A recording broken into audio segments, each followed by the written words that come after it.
Hello साथियों, मैं नवीन आपका अपने परिवार एक्सपर्ट एजुकेशन कैंपस में हार्दिक अभिनंदन करता हूं। आज का जो अपना टॉपिक है वह है हिस्ट्री, और हिस्ट्री में हम लोग पढ़ेंगे क्लास 9th के बारे में।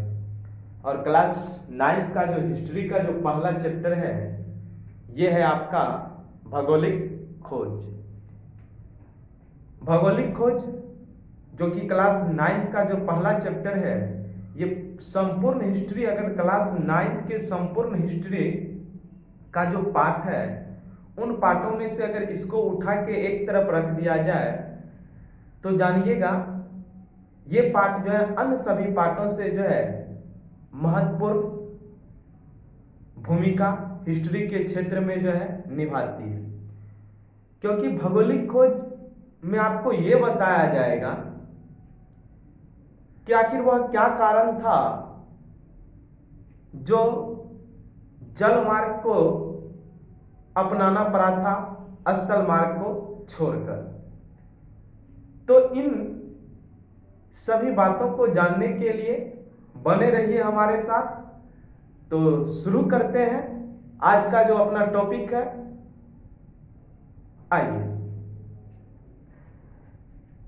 प्राचीन समय की बात है। जैसे कि आप पढ़े होंगे कि ये जो इतिहास है, इतिहास को हम लोग 3 पार्टों में डिवाइड करते हैं, यानी कि 3 भागों में जो है बांटते हैं। एक आता है आपका प्राचीन कालीन इतिहास, एक आता है आपका मध्यकालीन इतिहास, और एक होता है आपका आधुनिक कालीन इतिहास। प्राचीन कालीन इतिहास में जो है हम लोग जो है हिंदुओं के शासन के बारे में चर्चा करते हैं। जो मध्यकालीन इतिहास था, मध्यकालीन इतिहास में जान गया कि मुस्लिम धर्मों के द्वारा जो शासन किए गए थे उनके बारे में, जबकि आधुनिक काल में जो है जितने भी वर्ग के व्यक्ति थे जिनमें सक्षम था, ये जिनके पास क्षमताएं थी, उन्होंने शासन करने का काम किया। तो प्राचीन समय से ही जान गया कि भारत एवं जो यूरोप है, भारत एवं यूरोप के बीच जो है व्यापार होता था।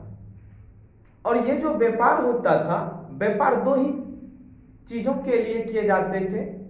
एक तो जानिएगा कि सूती वस्त्र के लिए, और दूसरा जानिएगा जो मसाला होता है मसाला के लिए। सूती वस्त्र और मसाला यहां जानिएगा कि जो है काफी फेमस था। मसाला का उपयोग वे लोग इसलिए करते थे क्योंकि यूरोपीय जो प्रदेश है, यूरोपीय प्रदेश आपका जानिएगा कि एक ठंड इलाका वाला प्रदेश है। ठंड इलाका वाला जो प्रदेश है, तो ये लोग जानिएगा कि मांस को सुरक्षित रखने के लिए जो है मसालों का जो है प्रयोग करते हैं। तो जब ये लोग मसालों का प्रयोग करता है तो होता है क्या जानिएगा कि व्यापार चले जा रहे थे। लेकिन इसी क्रम में क्या होता है कि 1453 ईस्वी में एक घटना घट जाती है, और वह एक ऐसा घटना घटता है कि जो कुस्तुनतुनिया था, जिसका प्राचीन नाम था इस्तांबुल, इस्तांबुल पर क्या करता है कि तुर्की अपना जो है आधिपत्य जमा लेता है। जब इस्तांबुल या कुस्तुनतुनिया पर जानिएगा कि तुर्की अपना आधिपत्य जमाता है, तो टैक्स, जिसको हम लोग कर कहते हैं, टैक्स की जो कर थी या टैक्स की जो राशि थी, इनमें बढ़ोतरी कर देता है। बढ़ोतरी कर देने के कारण जान गया कि जो ये व्यापार अब संभव नहीं रह पाया, क्योंकि व्यापार जो किया जाता है वह लाभ कमाने के उद्देश्य से किया जाता है, और जब लाभ होगा नहीं तो जानिए कि व्यापार काहे होगा, व्यापार क्यों करे कोई। अगर आप अपने क्षेत्र में देखते होंगे कि अगर आप कोई भी व्यक्ति अगर व्यापार करता है तो मुनाफा कमाने के लिए करता है, लेकिन इस रास्ते से अब मुनाफा होना जो है वो असंभव था। तो इसके लिए जो यूरोपीय महादेश के अंतर्गत जो देश आते थे, चाहे वे पुर्तगाल हो, अंग्रेज हो, डच हो, डेनिसी हो, फ्रांसीसी हो, स्वीडिश हो, इन सभी ने क्या सोचा, हमको तो व्यापार करना है। व्यापार अगर नहीं करेगा तो आखिर ये लोग जो मांस का जो सेवन करता था या यहां से जो भी कच्चे माल ले जाते थे जिनकी अहम जरूरत उन देशों में थी, वे तो पहुंच नहीं पाता। तो इन व्यापार को जारी रखने के लिए इन्होंने क्या किया, एक नए मार्ग या एक नए रास्ते का चयन किया, और इसी नए मार्ग या नए रास्ते को हम लोग भौगोलिक खोज के नाम से जानते हैं। तो चलिए इसको हम लोग एक बार जानते हैं कि कैसे कैसे घटना घटी। समझिएगा जरा इस बोर्ड पे, ये मान के चलिए आपका भारत है और ये मान के चलिए आपका यूरोप है। भारत जो है वो आपके एशिया महादेश के अंतर्गत आते हैं, जबकि यूरोप एक खुद महादेश है। तो भारत एवं यूरोप के बीच जो व्यापार होता था स्थल मार्ग से, तो इसमें मध्यस्थता जो बीच वाला होता था उसकी जो भूमिका निभाते थे वह अरब के व्यक्ति निभाते थे।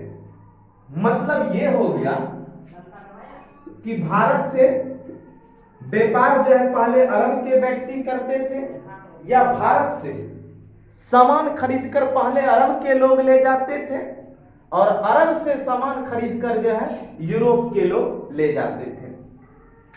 तो इसमें भी यूरोप वासियों को मुनाफा कम होता था। मान लीजिए कि अगर भारत ने कोई वस्तु अरब वाले व्यक्ति को 5 रुपया में बेचा, तो क्या अरब वाला व्यक्ति यूरोप वाले व्यक्ति को 5 में ही बेचेगा क्या? नहीं, क्योंकि व्यापार मुनाफा कमाने के उद्देश्य से किए जाते हैं। तो ये मान के चलिए इसको 6 में बेचा, तो अगर डायरेक्ट भारत से यूरोप व्यापार करता तो इसको अधिक मुनाफा होता। लेकिन तब भी यूरोप के जितने भी व्यापारी थे या महादेश के अंतर्गत जो भी देश आते थे वह व्यापार जारी रखा। प्राचीन समय में भारत एवं यूरोप के बीच जो व्यापार किए जाते थे यह स्थल मार्ग से होता था। तो क्वेश्चन यहां से अब आपका बन जाता है, पहला क्वेश्चन आपका यह बनता है कि भारत एवं यूरोप के बीच जिस स्थल मार्ग से व्यापार किए जाते थे उस स्थल मार्ग को क्या कहे जाते थे। यह आपके क्लास 9 का क्वेश्चन है, लेकिन अगर आप जब क्लास 10th में जाइएगा और माध्यमिक बोर्ड परीक्षा का एग्जाम दीजिएगा तो ये क्वेश्चन कई बार वे रिपीट कर चुके हैं। तो इस मार्ग को हम लोग कहते हैं रेशम मार्ग। तो पहला क्वेश्चन आपको ये याद रखना है कि भारत एवं यूरोप के बीच जिस स्थलीय मार्ग से व्यापार किए जाते थे उस मार्ग का क्या नाम था? तो रेशम मार्ग। तो इस मार्ग का जो नाम आपको याद रखना है, मार्ग के नाम में आपको याद रखना है रेशम मार्ग। चलिए अब जरा इसको समझिए। ये जो रेशम मार्ग था, रेशम मार्ग का निर्माण जो करवाया था वह करवाया था कनिष्क। आप पढ़े होंगे, अगर क्लास 6 का अगर आप हिस्ट्री को पढ़े होंगे तो इसमें आपको बताया गया होगा। तो रेशम मार्ग का निर्माण कनिष्क करवाया था। अब यहां पर जरा समझिए, इस रास्ते से जब व्यापार असंभव हो गया, असंभव होने का कारण यह था कि अभी मैंने आपको बताया था एक ईस्वी 1453 ईस्वी 1453 ईस्वी में जो कुस्तुनतुनिया था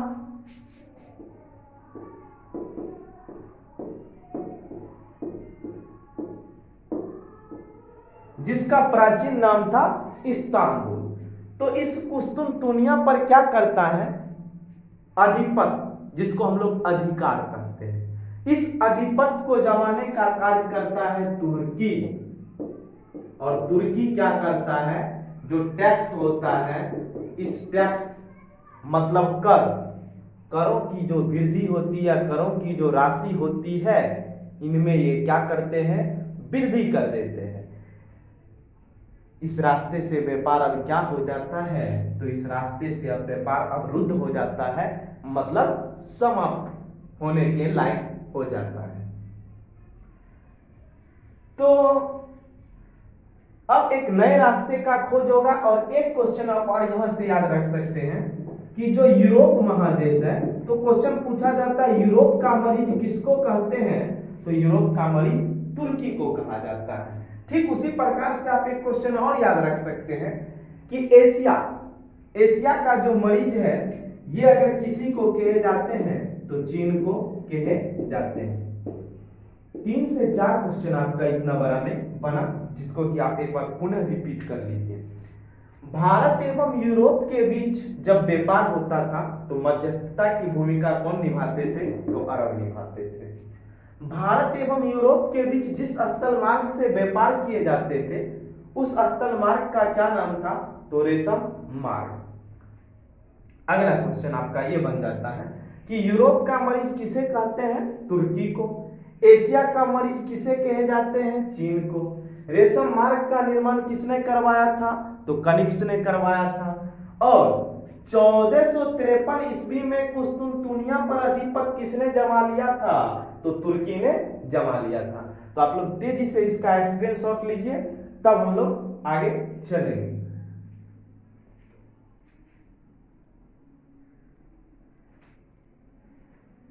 तो उम्मीद है कि आप ले लिए होंगे स्क्रीनशॉट। चलिए इसको अब रब कर दिया जाए।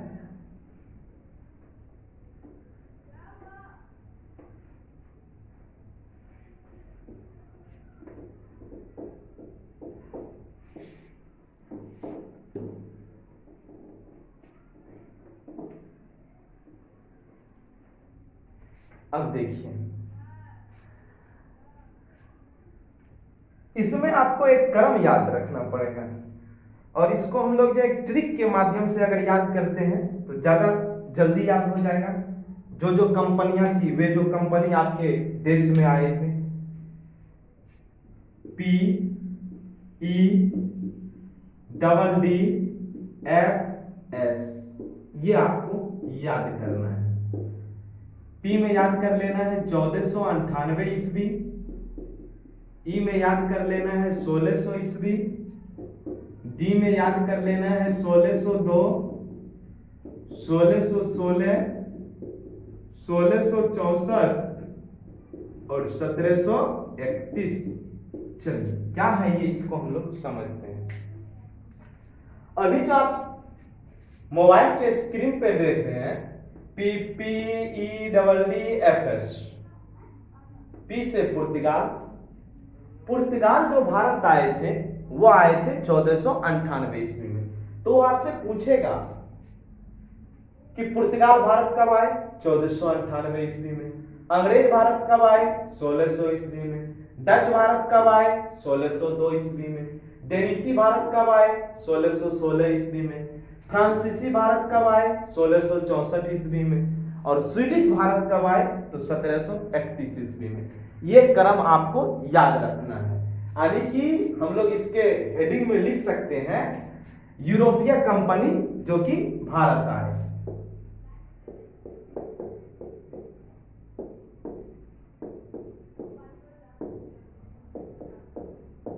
ये आपको याद रखना है। अब देखिए, भारत समुद्री मार्ग के तहत पहुंचना चाहता था। सबसे पहले जानिएगा, स्पेन के एक निवासी था जिसका नाम था क्रिस्टोफर कोलंबस। क्रिस्टोफर कोलंबस जान गया कि नए मार्ग के तहत भारत आने की जो है चाह रखी, और वह उन्होंने जान गया कि जो है सोचा कि हम जो है भारत के नए रास्ते का जो है खोज करते हैं, जिससे कि व्यापार को जारी किया जा सके। तो बात होता है 1492 ईस्वी का। 1492 ईस्वी में स्पेन के जो निवासी थे क्रिस्टोफर कोलंबस,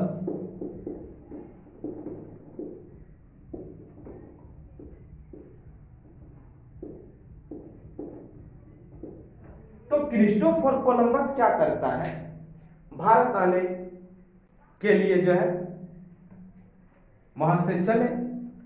जब ये चले तो हुआ क्या, जान गया कि समुद्री मार्ग जो कि एक नया रास्ता था, आना था इसको भारत। ये पहुंच कहां गए, तो उत्तरी अमेरिका।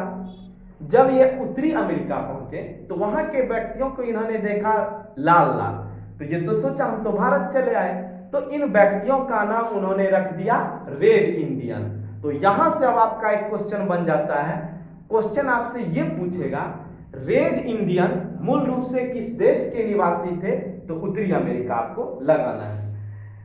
भारत ये पहुंच नहीं पाए, ये जो अमेरिका चले गए, लेकिन छोटा छोटा बुक, ये जो भी बुक देखिएगा उसमें एक क्वेश्चन आपको ये मिलेगा, और कई व्यक्ति के मुंह से आप ये सुनिएगा कि भारत की खोज वास्को डी गामा ने किया, भारत की खोज वास्को डी गामा ने किया, लेकिन ये गलत है। खोज उनकी की जाती है जो क्या गुम हो जाते हैं। क्या भारत गुम हो गया था? नहीं। आप अगर आप सिंधु सभ्यता की बात करते हैं तो सिंधु सभ्यता में भी भारत विकसित था। इससे पहले जो आप पढ़े कि स्थल मार्ग से व्यापार होता था तो उस समय भी भारत था। वास्को डी गामा भारत की खोज नहीं किए, वास्को डी गामा समुद्री मार्ग के तहत भारत पहुंचे थे। तो आम बोलचाल की भाषा में और जो छोटा छोटा किताब है उसमें यह लिखा रहता है कि भारत की खोज वास्को डी गामा ने किया, लेकिन ये गलत है। आज से आप ये नहीं बोलिएगा कि भारत की खोज वास्को डी गामा ने किया। अगर आपसे कोई ऐसे पूछता है तो आप कह सकते हैं कि आपका जो क्वेश्चन है ये क्वेश्चन आपका गलत है। हाँ, क्वेश्चन आपका ये बन सकता है कि समुद्री मार्ग के तहत भारत पहुंचने वाला पहला व्यक्ति कौन था, तब आपको लगाना है वास्को डी गामा, जो कि कहां के व्यक्ति थे, पुर्तगाल के निवासी थे। तो क्रिस्टोफर कोलंबस जब भारत नहीं पहुंच पाए तो इसके 6 साल बाद पुर्तगाल के एक निवासी जिसका नाम था Vasco D gamma, Vasco D gamma जो है भारत आना जारी किया, और ये भारत आने में सफल भी हो गया। तो जरा हम लोग जानते हैं कि इनके पीछे क्या राज था कि ये भारत पहुंच गए थे। बात होता है इसके 6 साल बाद 1498 ईस्वी। कहां के निवासी? तो पुर्तगाल के निवासी। क्या नाम था? वास्को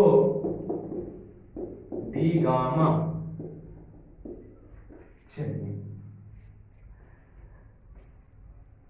ये जो भारत पहुंचे थे इसमें एक व्यक्ति था जो कि भारत का ही व्यक्ति था, भारत के गुजरात राज्य के, वह भी एक व्यापारी था। जिस तरह से भारत का पूर्वी बिंदु है, भारत का उत्तरी बिंदु है, दक्षिणी है, पश्चिमी है, उसी तरह से जानिएगा दक्षिण अफ्रीका की एक दक्षिण बिंदु है जिसका नाम है केप ऑफ गुड, जिसको हम लोग कहते हैं उत्तम आशा आंतरिक। तो उत्तम आशा आंतरिक बिंदु की खोज जो है 1488 ईस्वी में बार्थो लिमियो डियाज किया था। किस बिंदु का खोज? उत्तम आशा आंतरिक। यहां से आप इसको जो नोट कर सकते हैं। तो ये सबसे पहले कहां पहुंचे? तो जो दक्षिण अफ्रीका की जो दक्षिण बिंदु थी उत्तम आशा आंतरिक, वहां पर पहुंचते हैं, और पहुंचने के बाद इसी बिंदु पर इनकी मुलाकात होती है गुजरात के एक मशहूर व्यापारी जिसका नाम था अब्दुल मजीद। और अब्दुल मजीद इसको कहता है कि भैया अगर आप इस रास्ते से अगर जाते हैं तो भारत पहुंच जाइएगा। तो यहां से अब एग्जामिनर आपका क्वेश्चन बना के क्या पूछता है, वास्को डी गामा को भारत आने में या भारत पहुंचाने में सर्वाधिक मदद किसने किया था? तो अब्दुल मजीद ने किया था। और जब ये वास्को डी गामा समुद्री मार्ग के तहत भारत पहुंचते हैं तो ये पहुंचते हैं केरल के कलिकट बंदरगाह पर। जब ये केरल के कलिकट बंदरगाह पर पहुंचता है तो उस समय वहां के जो राजा थे, राजा जमोरी, तो राजा जमोरी इनका भव्य स्वागत करता है और भारत में व्यापार की अनुमति भी यही देता है कि आप यहां से व्यापार कीजिए। तो दो बात और आप इसको नोट कर लीजिएगा कि उस गुजरात के व्यापारी का क्या नाम था जिसने वास्को डी गामा का मदद किया था, तो उसका नाम आपको नोट कर लेना है, अब्दुल मजीद। ठीक, ये कहां पहुंचे थे पहली बार? तो जो केरल का जो बंदरगाह था कलिकट बंदरगाह, जिनके राजा का नाम था जमोरी, उन्हीं ने इनका क्या क्या था, भव्य स्वागत किया था। तो पहले आप लोग इनका स्क्रीनशॉट लीजिए। तब देखते हैं, तो आगे चलें।